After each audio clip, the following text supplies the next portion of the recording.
Okay, number 21 says what? Use the shell method to write and evaluate the definite integral, which represents the volume of the solid generated by revolving the plane region around the x-axis. So, around the x-axis is what I need. And we have two functions rotating around the x-axis.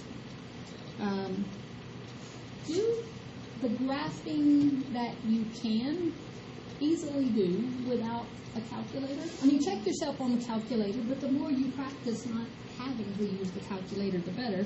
You know that negative square root of x is the bottom half of a sideways parabola, and then that 1 moves it up 1. So you know pretty much what that looks like. When x is 0, y is 1, and then you've got this concave, not concave, but opens right parabola, bottom half of it.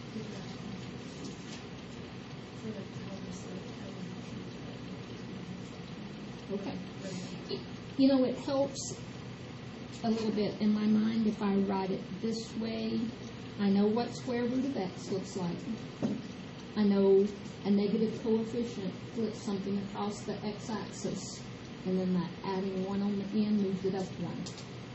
But I can always, just like I did, pick a couple points. Let x be 0, let x be 1. There's 2 points, and then I know the shape of square root of x, so that's about all I need. And then y equals x plus 1. Looks like this. And I want the area bounded by this graph, and the line y equals 0, better known as the x-axis. Am I missing something else? Because just bounded by the I see the part bounded by the x-axis. Yes, it is. I started to say there's no bound over here, but our bounded part's right there. And so we're spinning that little thing. I thought it was. Oh, yes. Bounded by the line, the half parabola, and the x-axis would be all of that. And then, since we're going around the x-axis, and since the directions say use the shell method, do I have horizontal or vertical rectangles? Because shell method, the rectangles are always horizontal or always parallel to the axis of rotation. So I'm going to use horizontal rectangles here, and do horizontal rectangles mean everything in terms of x or everything in terms of y? So I won't need to solve for x. I need to have both my equations in terms of x. Y equals 1 minus the square root of x means the square root of x equals 1 minus y. So x equals 1 minus y squared.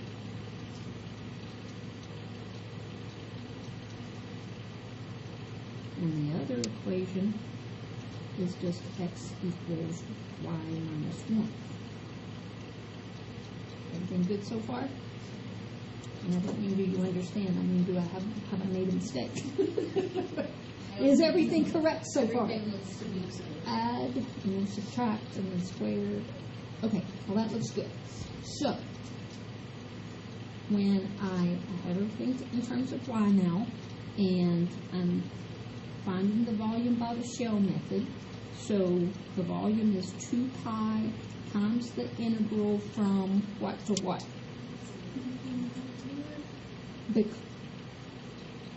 But I'm in terms, I'm in terms of y. When I'm integrating in terms of y, I have to give values on the y-axis. This rectangle is starting at 0 and moving up to 1, getting shorter and shorter all the while. So the integral is from 0 to 1. And what's the right edge of the rectangle touching?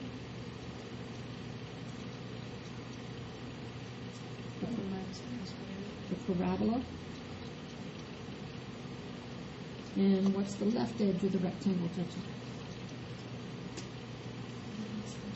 Mhm. And thickness of each shell. Isn't there like radius? Ooh, you know what? I was thinking the disk method and I left out the radius. You're right, I left out the radius. I have the what's the right edge touching minus what's the left edge touching. Yeah, that's the height of the radius. And then what determines, I said height of the radius, that doesn't even make sense. The height of the rectangle. What makes the radius of the disk? This is being spun around the x-axis, so the radius is going to be wherever you are on the y-axis. Right there. Yeah. Well, no, just y. Y minus 0. Just y. Is it common to say that the radius is supposed to be the distance from the axis of rotation? Mm-hmm. Is that what you said? Mhm. Because then there's not the x or y axis that looks like Yeah. Yeah, that's right. And I'm just waking up, so I'm just remembering my stuff from yesterday. But P stood for the radius, and it's always the distance between the center of a rectangle and the axis of difference between the center of the rectangle and the axis of rotation. So the center of this rectangle is at some y value, and the axis of rotation is y equals 0. So just y minus 0 is just y.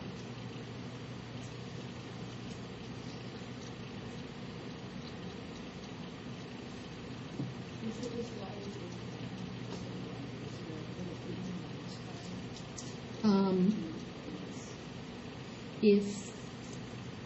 If this whole thing was being revolved around y equals no, 1, because you know it says I didn't balance for that. mm-hmm. Because it was y equals 1, so it'd be 1 minus y instead of just y. The radius depends on the axis of symmetry, not the bound that you have on the graph. If this were being revolved around this instead, then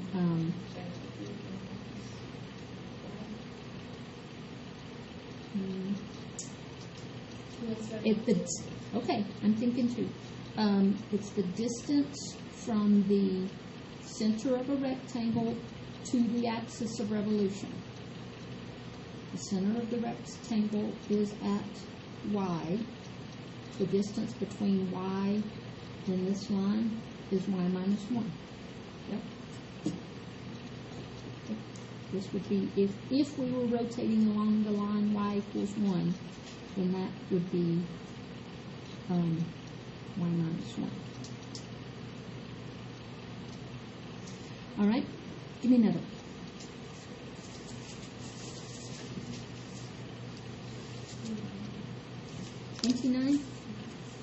$29 says choose a method. Which was your favorite part? A, B, or C? Okay. Well, I'm guessing. I tried it, but I kept getting the shading on. Okay. I'm going to guess that the C part is the hardest. It's going to require something extra or special to think about since we're not rotating around the coordinate axis. So I'm going to eeny, miny, moe, pick C part. Is that okay with you? Well, we're going to have to draw the same graph, and you said it was just shading that bothered you. So it's going to take the same graph. Let's just draw it and decide what we're going to do.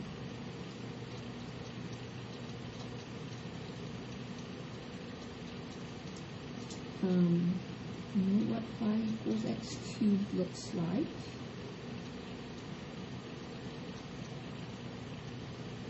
And y equals 0 is the x-axis, and x equals 2.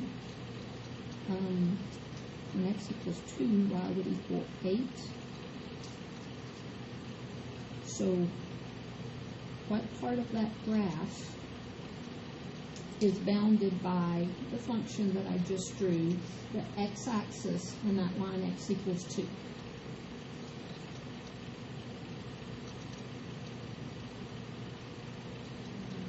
And which part would I shade? Which part is bounded by this function, the x-axis, and x equals 2? Triangle looking thing right there. That's what's being rotated. And in the A and the B and the C parts, it's just being rotated around different things. And in these, you're supposed to choose. Sometimes the methods are 6 one way, half dozen the other. Any, mini, miny, mo. Yesterday I did one by the one method, and Emma had done it just as quickly by a different method. And that's good. Sometimes there's really one is significantly easier than the other. I think this will end up being about the same either way. Miss Cheryl, was that what was bothering you, just where to shade? Okay. And then the A part says rotate that around the x-axis and decide which method to use. So if we're going around the x-axis, if we use horizontal rectangles, would it be the shell method or the disk method?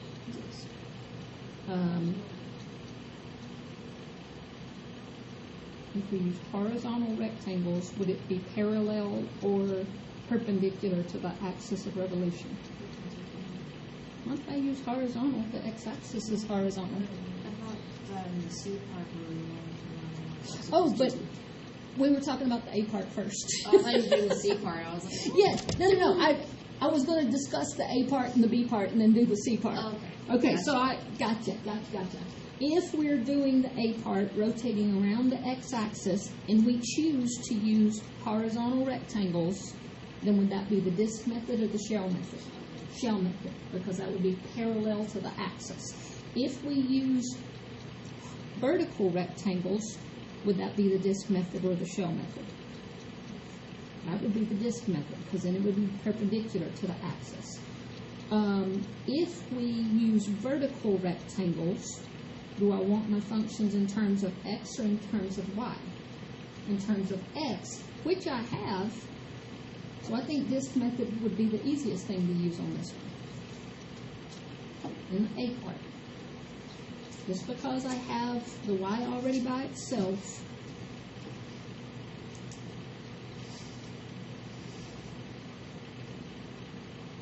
I would use the disk method.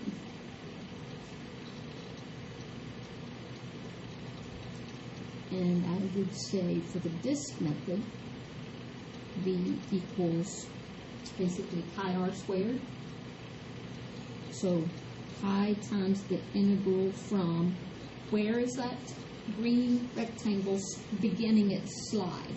0, and it's sliding all the way over to 2, so 0 to 2 of pi. R is the height of that rectangle. That's going to be the radius of our solid. And just say, what's the top of the rectangle touching? What's the bottom of the rectangle touching? What's the top touching? This curve, x cubed. What's the bottom touching? So x cubed minus 0 is just x cubed.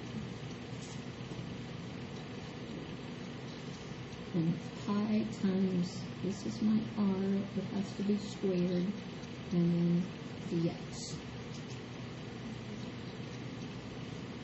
Alrighty?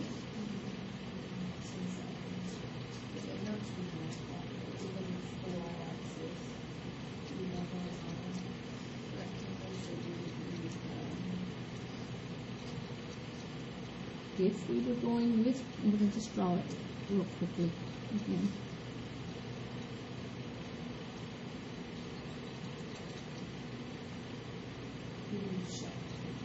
I would use the shell method because, yeah, again, you have the function in terms of x. When you have the function in terms of x, it's easier to use vertical rectangles And vertical rectangles here would be parallel to the y-axis. And whenever we're rotating rectangles that are parallel to the axis of revolution, that's the shell method. So I would say the shell method is basically based on not pi r squared, but the circumference of the circle is 2 pi r. So 2 pi times, where are my rectangles sliding from?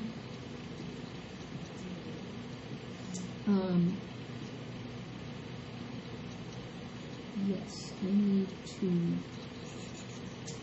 along the y-axis, that intersection. Mine looks like it intersects way before that, but it doesn't actually. Those rectangles, something's bothering me. What's bothering me? Don't say it if you know already. Since I'm using vertical rectangles because they're parallel to the y-axis, I'm using the shell method. But Cheryl, because I'm integrating with respect to x still, I still use x's for the bounds of integration. When I use vertical rectangles, which is what we're using, right?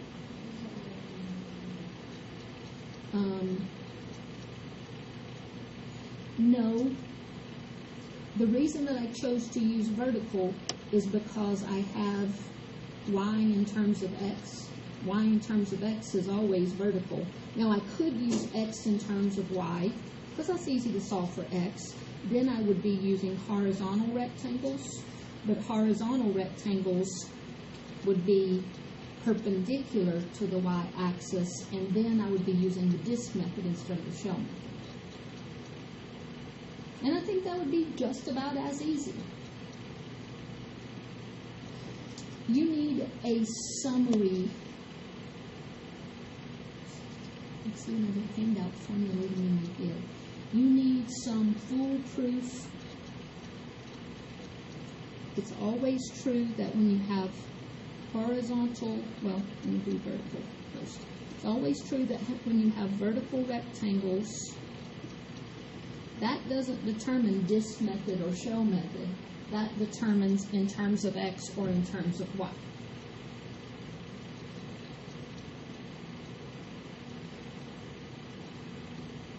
Horizontal rectangles always mean in terms of y.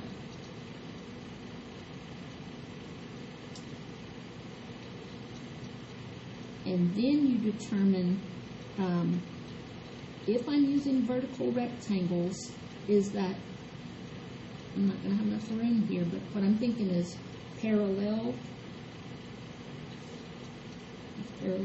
to the axis of revolution, or perpendicular to the axis of revolution. I have to ask myself that question. Now that I've decided I have everything in terms of x, I'm going to use vertical rectangles. Are vertical rectangles parallel or perpendicular to the axis of revolution? Anytime it's parallel, you use the shell method. Anytime the rectangles are perpendicular to the axis of revolution, you use the disk method, or if a hole is bored out or there's inward concavity, you use the shell method. I see, I'm going to come up with a flow chart. I like flow charts. Look for a flow chart in your email today for determining which method to use. And sometimes, like I said, sometimes it's just eeny, meeny, miny, mo. They're both about the same. This one, it's given to me in terms of x, but if I need it in terms of y, I just take the cube root of both sides. So it's probably about equally easy to use either method. But the reason that I chose to use vertical rectangles. See, Mr. Jordan, I'm recording, so this will be up. Have you been watching the other videos? It's been very helpful that Emma would stay and log me out of the computer. We can get them on the YouTube faster. Carolyn, I interrupted my sentence. Once I said this is in terms of X, I was thinking, then I'll use vertical rectangles. Once I decided to use vertical rectangles, I said, is that parallel or perpendicular to the axis of revolution? And it's parallel. So maybe on my flow chart, I would have put this first, and then I would have decided to use vertical rectangles, and then once I decided to use vertical rectangles and saw they were parallel to the axis of revolution, then it was decided that I would use the shell method. And so the shell method is based on circumference. The volume is 2 pi, and whenever I use vertical rectangles, everything, not just the function, but the bounds of integration have to be in terms of X. So that vertical rectangle is sliding from 0 to 2, just like this was sliding from 0 to 2.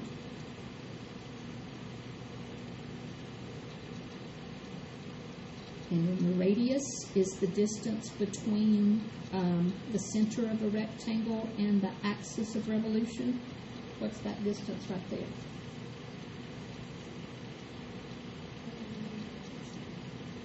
I'm doing the radius first. The distance, as that rectangle slides from here to here, the distance between the center of the rectangle and the axis of revolution is just going to be X. And then what's the top of my rectangle touching?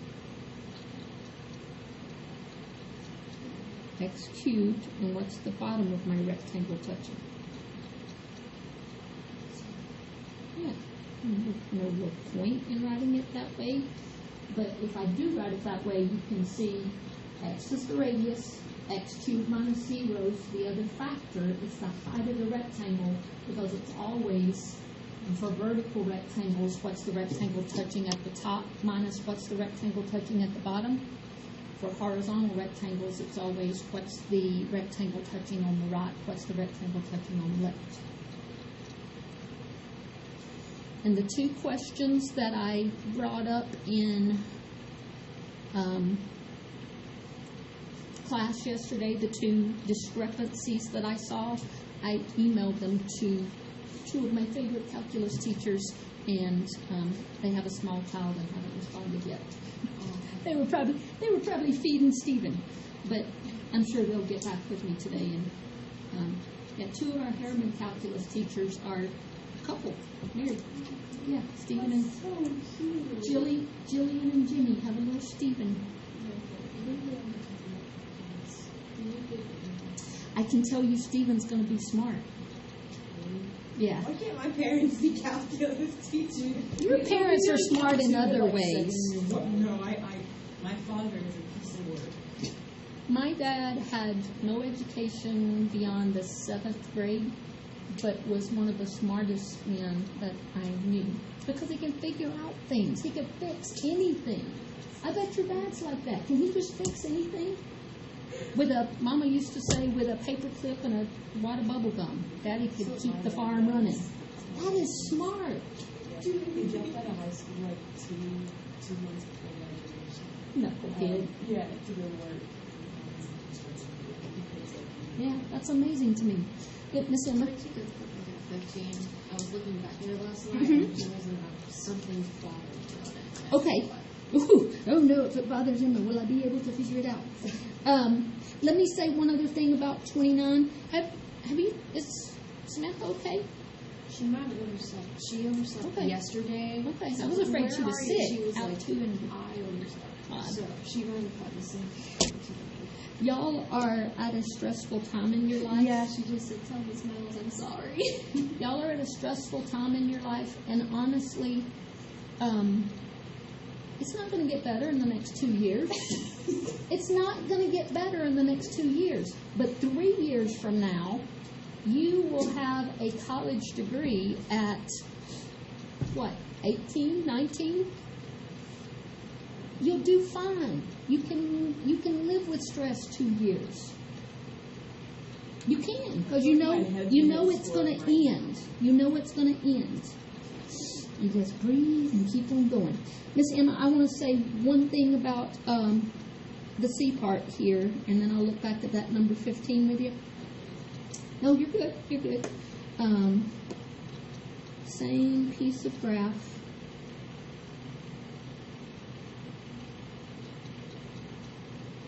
And that intersection point is 2, 8. And this is being rotated around the line x equals 4.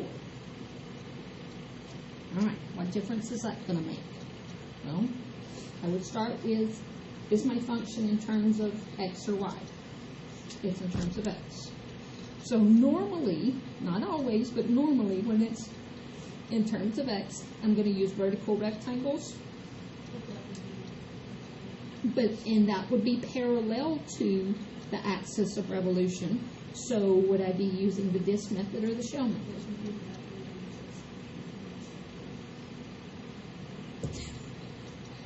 Let me ask the question and you try to just give me one answer this time. You gave me a multiple choice answer. I've chosen vertical methods, or vertical rectangles. I've made that decision. And I'm going to be going around the line x equals 4, which is parallel to my vertical rectangles. So am I going to be using the disk method or the shell method? My rectangles are parallel to the axis of revolution. Okay. You just need a flow chart, and I'm going to make you one today. I believe in flow charts. Parallel is always the shell method, and perpendicular is always the disk method, or washer. So that decision's been made. We're using the shell method. So the volume is 2 pi times the integral from, everything's in terms of x, so we're going from the x on the left to the x on the right. Where is that rectangle sliding? It's going to slide from 0 to 2 again.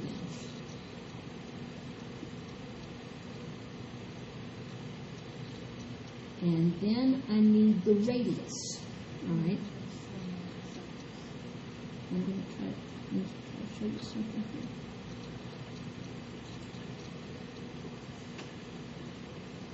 Here's what's being formed. This is x equals 4.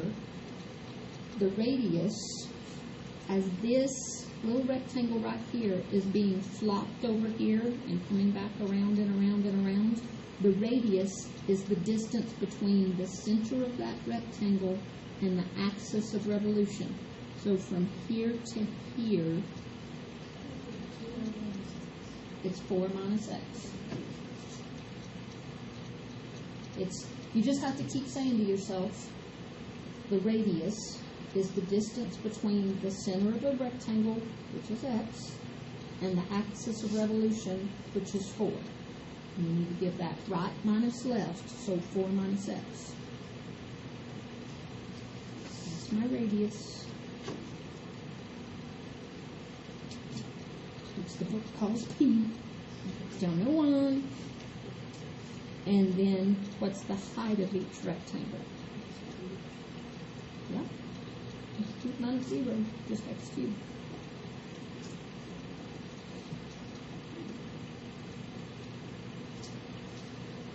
All right, Miss Emma, you said something about 15 was better. Yeah. I can see why something about 15 might bug you. You have y equals 1 over x, the reciprocal function, from 1 to 2, and the reciprocal of 1 is 1. The reciprocal of 2 is a half. So you have this little piece right here, bounded by the line x equals 1 and x equals 2. Oh, yes. And I can see from the picture that we're rotating around the x-axis. So, and the other thing, they've told me to use horizontal rectangles. It might, you know what, that actually would not be what I chose if I did it, if it was up to me to choose. Do you know why it wouldn't be? Can you tell I'm me? not sure. This does, I don't like how it works. If I use horizontal rectangles, then these rectangles up here are going to be touching something different left and right than these rectangles down here. And except for, unless the book tells me I have to use horizontal, and then I go, fine, I'll figure out a way to do it. Well, the way to do it is to notice where that change happens and just use the sum of two intervals. So I could find the area of the triangle-ish part, and then the area of the rectangle-ish part. So you're really treating it like two different problems, which is why horizontal methods or horizontal rectangles wouldn't be the easiest way to do this one. But you're practicing, okay, but can I? Yes, I can. Around the x-axis, if I'm going to do it the way the book's asking me to, would those rectangles be parallel or perpendicular to the axis of revolution? The x-axis. Parallel, and when I'm using rectangles that are parallel to the x-axis, is that this method or shell method? Okay, so that decision's made. It's not what I would have chosen left to my own devices. Can you see why? If I used vertical rectangles, they would all be touching x cubed at the top, and they would all be touching 0 at the bottom, so I wouldn't have to use two different intervals. It's the fact that this rectangle doesn't have the same upper and lower edges as this one does. So if they realize those rectangles, what do you still have? Like, you could have done this one. Yeah, and I would have. No, we're practicing doing things a different way so that we get a feel for both ways, and then we'll choose. The problem's not us. We'll choose which method to use. I would never, I might give you this problem as use either method. I wouldn't tell you to do a problem the hard way if there was an easier way to do it. But I could put it under use either method, and you would have to figure out, hey, this would be easier here. Did that answer your whole question or not yet? Yes. Yes. Okay. All right. Oh, I feel Miss Michaela's not here. Miss Samantha's not. You almost got your wish that you were here alone today, so you could just be alone. Yeah, we could always kick Sam out. He's an awesome eagle. Mallory hated that. Awesome. She was opposed to the word awesome. She just thought it was so trite and overused. So, awesome eagle. They are cool kids. I'm so happy, proud of them. All right, let's talk about 7.4 for a second. It is not particularly difficult as much as it is just two more formulas. Don't forget that in Momentum, I've got this overview of the disc and washer shell methods. If I make up a flow chart tonight, it's going to be a summary of that, like all of that condensed into a very concise flow chart, but you need to study both. You need to just keep reading this over and over and go, if I'm using vertical rectangles, that's with respect to x, and the limits of integration are x values. If I'm using horizontal rectangles, that's with respect to y, and the limits of integration are always y values. You just need to read this over and over until it starts sinking in. But it will. I promise, it will. today, the last thing in chapter 7 is 2 more formulas, arc length and surfaces of revolution. We have found volumes of solids, but we haven't found surface area yet. And for distance between 2 points, that's what arc length is, the distance between 2 points on a line. We have a formula for that. But how do we find the distance between 2 points on a curve?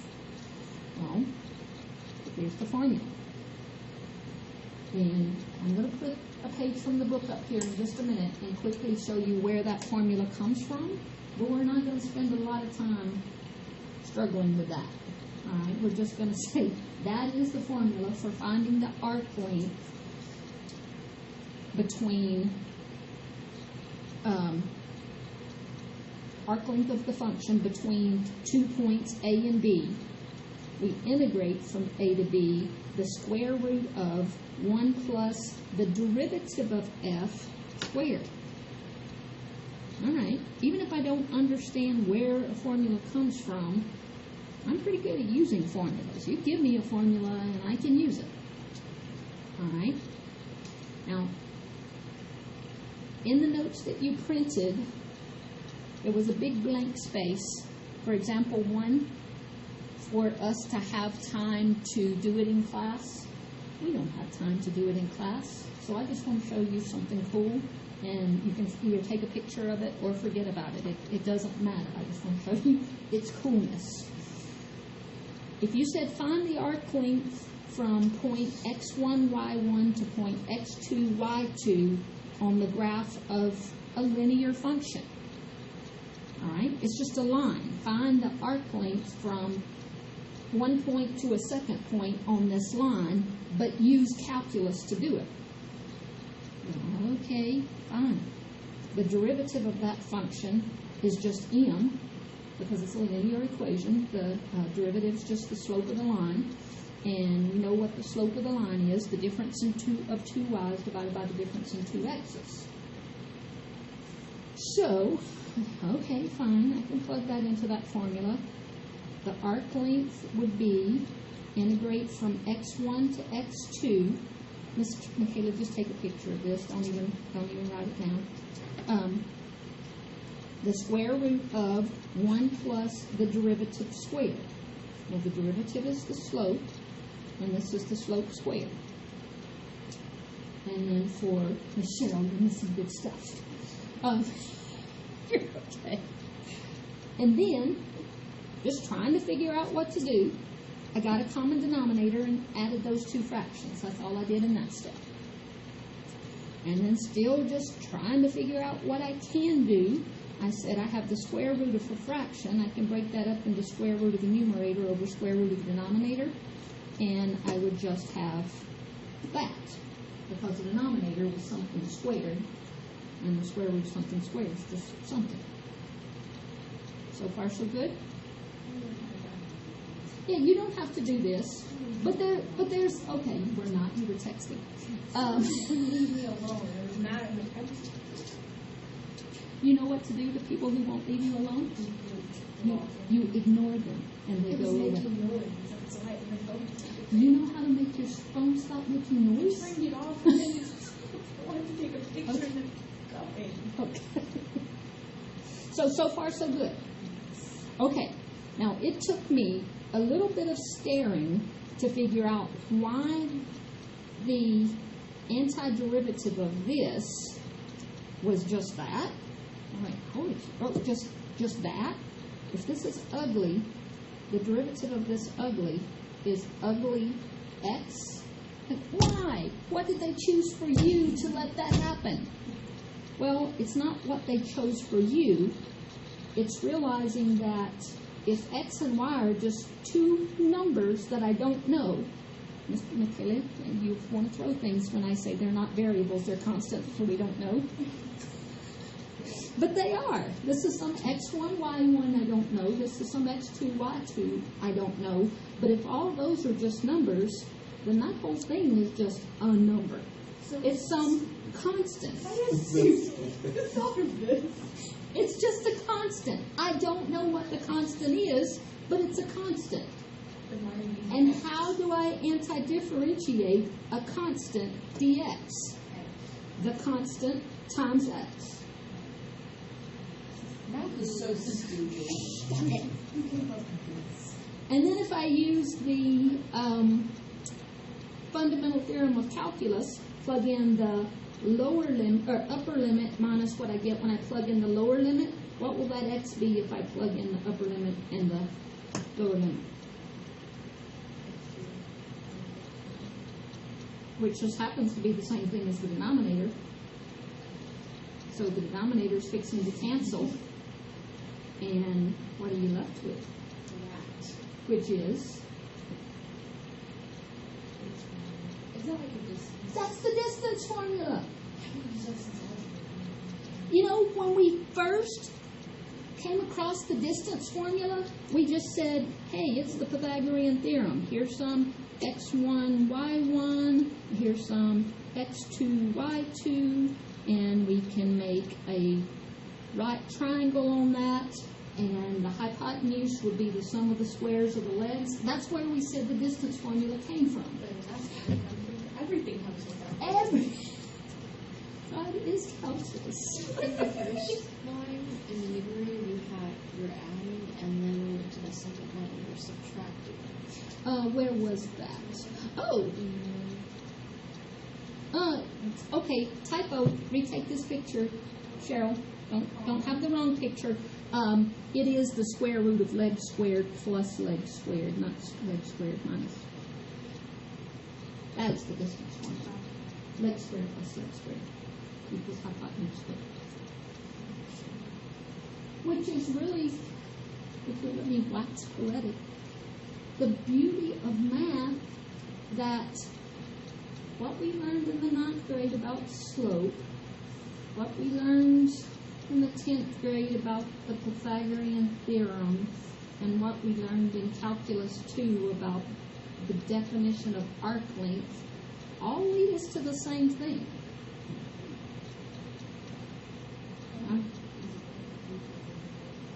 I do too, but this is pretty darn cool. It just took me a while to figure out why the antiderivative of this was just that times x. And it was Michaela's, I'll probably never say this again without thinking of you, Michaela. Those aren't variables, they're constants we don't know. That's such a... It's- Isn't that a variable? No, a variable changes. Once somebody tells me what x1, y1 is, it's not going to change. It's a point that I don't know. To stand for a point that I don't know. X is not. That's right.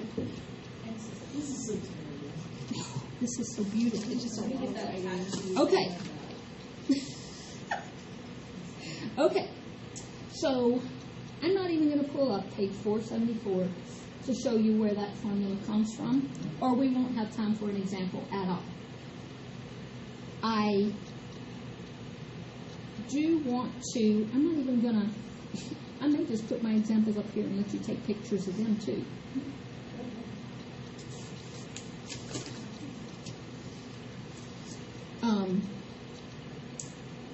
Maybe without totally understanding where it comes from.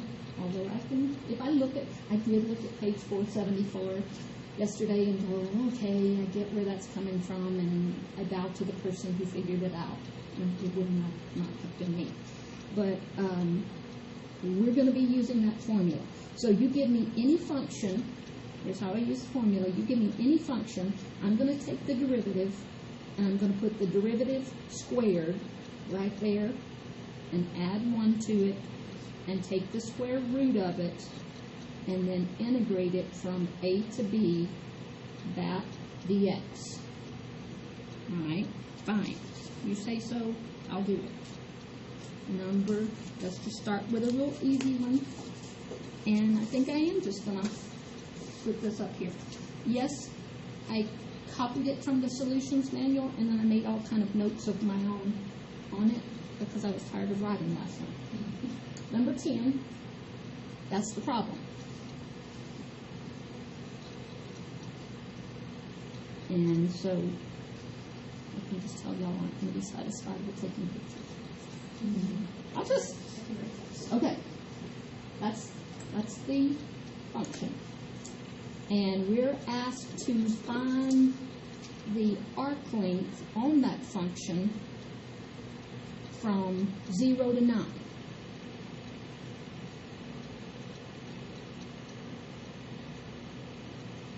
All right, I got a formula for that.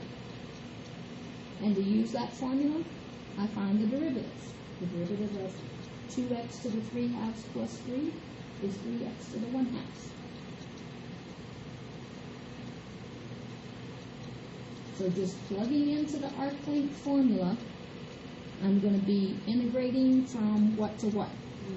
0 to 9 of the square root of 1 plus the derivative squared dx.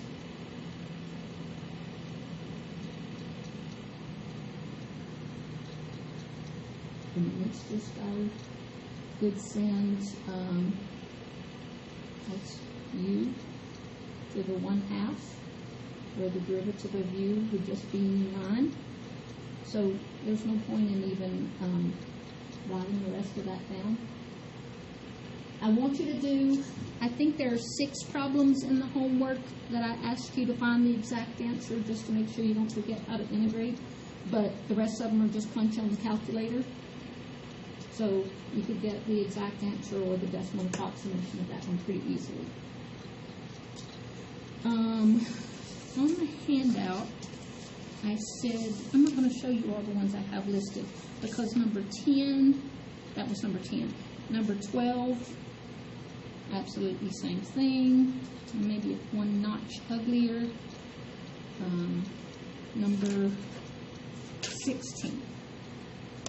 16 looks all scary to begin with. I mean, we're asked to find the arc length from 0 to pi over 3 of natural log of cosine x.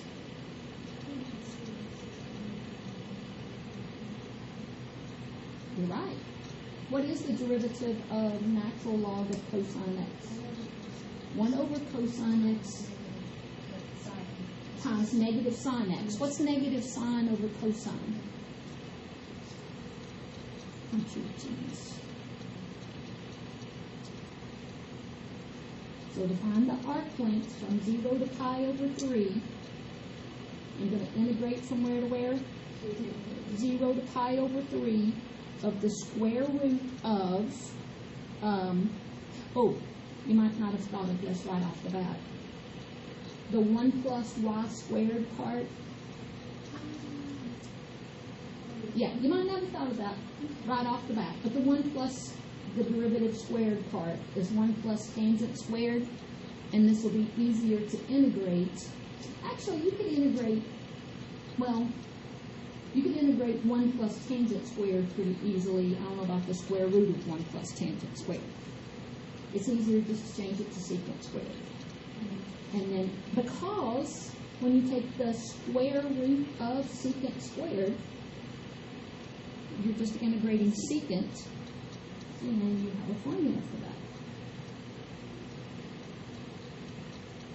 The antiderivative of secant is natural log of secant plus tangent.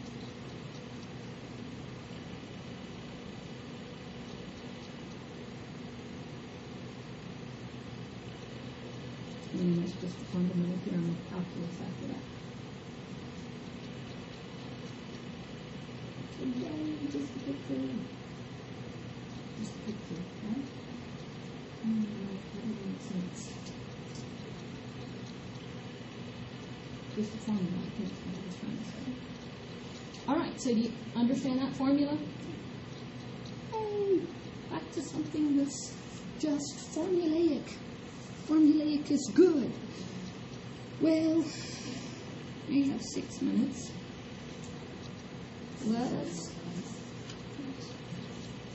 Let's keep you happy for just a minute and ask you to find the surface area of an open cylinder. That means a barrel with no ends. Then The surface area is just the area of what would be the end if there was an end. 2 pi r would be the, not area. The circumference of one of the ends is 2 pi r times the length L would give us the surface area of that cylinder.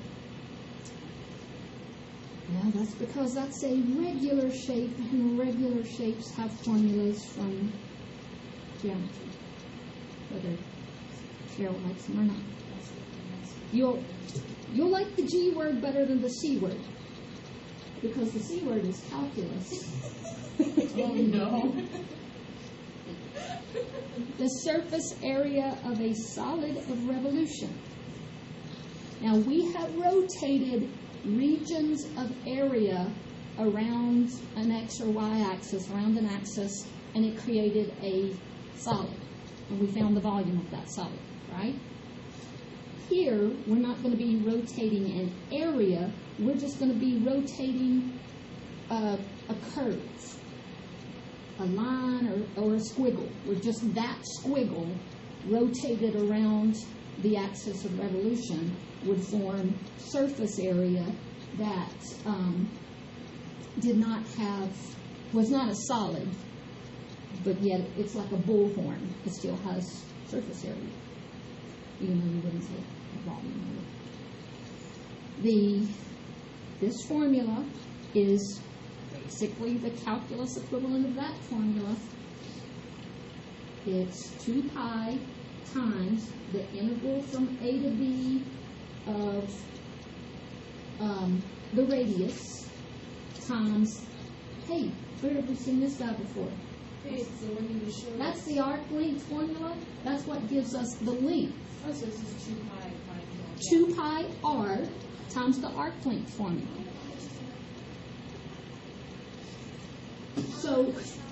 So once again, we just have a formula. Now there's one thing to be careful of here, and I actually did mean to copy this page from the book and forgot. This might be worth, somebody got the book open? Can I see your book, Miss Emma? Yes. On page 744. Oops. It landed on her, but it's fine.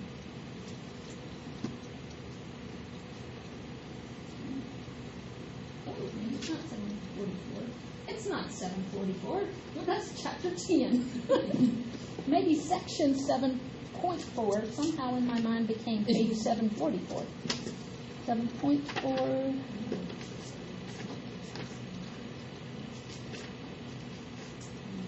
These two pictures right here helped me. It helped me understand. I'm laughing because I'm saying it helped me understand what I had previously typed. I typed that last year and then went, what? When rotating around a horizontal axis, the radius is the function, but when rotating about a vertical axis, the radius is just x? What? I can memorize that, but I'd rather try to understand it. These two pictures help me understand it. This is it's figure 7.44 from section 7.4, page 4. That's a lot of 4s and 7s. Page 479. Look at this top one. We have a piece of a curve from A to B. If we spin that around the x-axis, then we get a surface of revolution. Not a solid, because we're not rotating the whole area, but a surface of revolution. The radius of that surface is going to be the function height. When you're looking at that picture, that makes sense, right? If we're rotating around the x-axis, then the radius is going to be that function height. But if we're rotating around a vertical axis, the next picture, same curve, being rotated around a vertical axis instead of a horizontal axis, the radius isn't the y value of any point now, it's the x value, because we're talking about a horizontal distance. Here the radius is a vertical distance. Vertical distance is given by the y value, the f of x. Horizontal distance is just given by the x. Like, okay, once I remembered to look at those two pictures, I was okay. So try, in as much as you can, to understand rather than to memorize, but these two pictures explain why I typed what I highlighted right there. Rotating about a horizontal axis, the radius is going to be the y value. Rotating around the vertical axis, the radius is going to be the x value.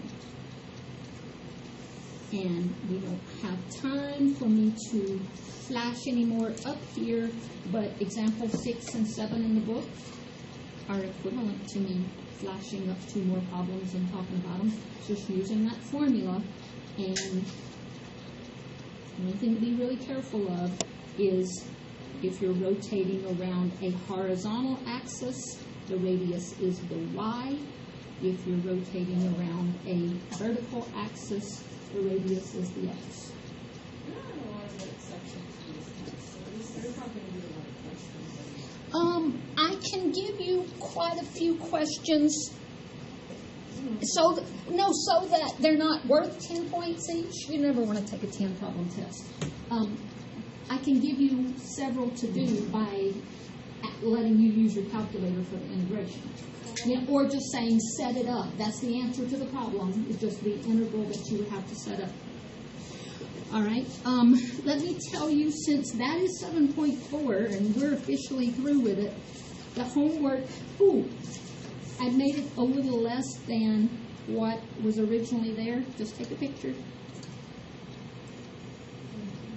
Yeah, I threw out 4 of them, and some of them were the ones that you needed exact answers for. You need exact answers for those 5 and those 4. The 4 in the middle, use your calculator, get a decimal approximation. But we have 2 more days. Here's what's going to happen those 2 days before the test, Thursday and Monday. In Momentum, bring this with you tomorrow. Are you through copying that? Okay. This page that says volume of solids of revolution mixed practice, 20 problems. We're just going to sit down and plow through them using any method we want. My clever subtitle here, Disc and Washers and Shells. Oh my!